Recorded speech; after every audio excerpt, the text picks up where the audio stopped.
Dear passenger, welcome to Toronto. Hey guys, so it's about 5:30 over here. Came to get the sunrise in the morning. I'll actually be leaving to Canada today. It's not what I had imagined it to be. It'll be different. It's a curfew essentially, and there's no internet, no connectivity with the world. But I'm happy I was able to meet with my friends. Didn't leave it off for the last moment. I had a checklist that I was gonna tick off. Didn't really get to do it. Some look forward, some look to the future. The future for us is Canada. Let's start with the most stressful part, packing, which can be overwhelming. Always pack according to the airline weight and size limits. So we had about 6 luggages to manage. With that, we wanted to maximize our weight capacity. We carefully weighed and reweighed our bags to avoid unloading at check-in. Mounted a DJI Action 4 camera. Let's get some good POV shots. And just like that, we were ready to go. Having no internet meant no updates on our flight. However, I was cherishing these moments with my family as the day went by fast. Even our cat Cookie looked confused. We'll miss you, Cookie. We went to the rooftop to get a bit of reflection on what we went through. Getting in a quick arm workout. Goodbye to our room. I skipped out on the tearful goodbyes with our parents, hoping to see them soon. One of the hardest parts of moving to a new country, leaving everything behind. As expected, the roads were mostly empty because of the curfew, and we were on the car that had a special permit. There wasn't much of a traffic until we reached the airport. Hopefully, next time we're in Bangladesh, we'll get to see the new third terminal in action. Once inside the airport, we didn't want to risk getting late for check-in. So we hired this gentleman to help us get through the chaos with our luggage. Navigating immigration in Bangladesh can be tricky. So it's always a good idea to arrive early, especially for traveling to a new country. We were just about reaching the maximum limit on our luggages. Thankfully, we went through. But after crossing Bangladesh's immigration, it started feeling very real. We were happy. With some time in our hands, we decided to explore the airport lounges. First up was EBL Sky Lounge, but the food wasn't great. So we moved to the UCB Lounge, which was quiet and empty.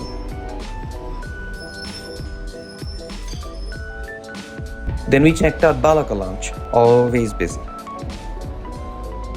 But our favorite was MTB Lounge, spacious and relaxing. Pro tip, on your flight, don't eat too much. An upset stomach at 30,000 feet is no fun. We waited and discussed our game plan, hoping that next time we visit Bangladesh, we'll have Canadian passports. It'll make traveling so much easier. After a little more waiting, we headed for security to get our luggage checked. Surprisingly, we were stopped for a random check, but thankfully it did not cause any delays. That's our plane. They started calling in all the passengers section by section. We're stepping out into the vessel that will take us to Canada. Saying goodbye to Bangladesh and stepping into the future. Here's Nabila settling into our cozy business class seat. Meanwhile, I make way to the premium economy section, hoping for a decent seat rate. Please let them be normal. Flying in Biman Boeing 787, I didn't get a window seat, even though I booked a month in advance. But I was impressed by the entertainment system. They even had Barbie in their collection. To avoid straining my eyes, I wore prescription glasses. The safety instructions played on the screen instead of the crew acting them out, much more efficient. The plane will be taking off in a few minutes. We were given headphones for obvious reasons, but I always recommend carrying your own wired or Bluetooth set. And just like that, we were taking off, leaving behind Bangladesh, privileges, celebrations, first times, failures and opportunities, and accomplishments, sacrificing everything just because it matters. Hoping it's all worked out over. The flight was about 21 hours with a stop in Istanbul, Turkey. Biman served surprisingly good food. We had 5 meals in total, and for a moment, I wondered what if I should become a food blogger. I made the most of the flight by squeezing in some reading time Even with the turbulence, the view outside was breathtaking.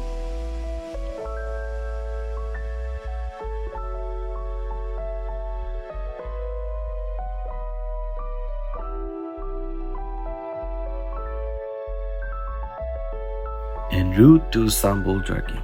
Check how cool the tray comes out. Feels futuristic. If you're considering premium economy with Biman, I would recommend it for the extra legroom. Charging my phone using the ports of the seat, surprisingly the ports work. I know I've complained a lot about the lack of internet, but after 8 hours in mid-flight, it's nice to stretch your legs and walk around. Went to check up on Nabila. Let me know what you think of the DJI Action 4 footage so far. Oh, and if you've seen August Rush, you know how emotional the ending is, especially when the protagonist meets his mom for the first time. Thinking about that scene, I started to feel a bit emotional. But then I remembered, we are going to Canada. And when you meet the immigration officer, you have to look like you belong there. Also brush up on your French. Vous comprenez? The window shade system felt magical. It brightened up the cabin with just a touch. Remember, if a stranger is in focus, make sure to blur their face. Respect their privacy. There you go. Beautiful Canada.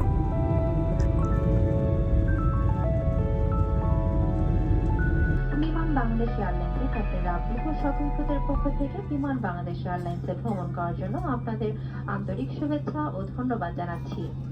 আগামীতে আবারও বিমানে ভ্রমণের আমন্ত্রণ রইল। আল্লাহ হাফেজ, জয় Bangla. Esteemed passenger, welcome to Toronto. The local time is. After landing, I timed how long it would take to clear immigration and retrieve our luggage. Toronto Pearson Airport is one of the largest airports in the world, so I was curious.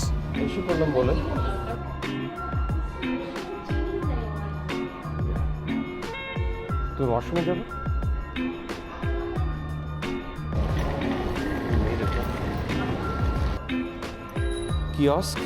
Thankfully, the airport was relatively quiet at that hour, no overwhelming crowds, even during holiday season. Nabila.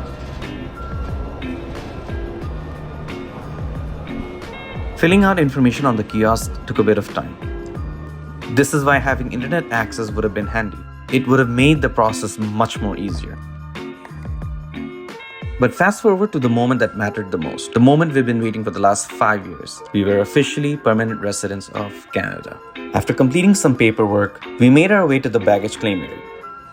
Our suitcases were already waiting for us off the conveyor belt. It took 1 hour 23 minutes from the plane to getting our luggages. Alhamdulillah for everything. Nabila's aunt and uncle picked us up from the airport. Now the real journey begins. Finding our own place, resetting our sleep schedules, and navigating the job market in a challenging economy. There's so much ahead, but we're ready to face it all together. If you want to be a part of our journey, make sure to subscribe to the channel. Take care.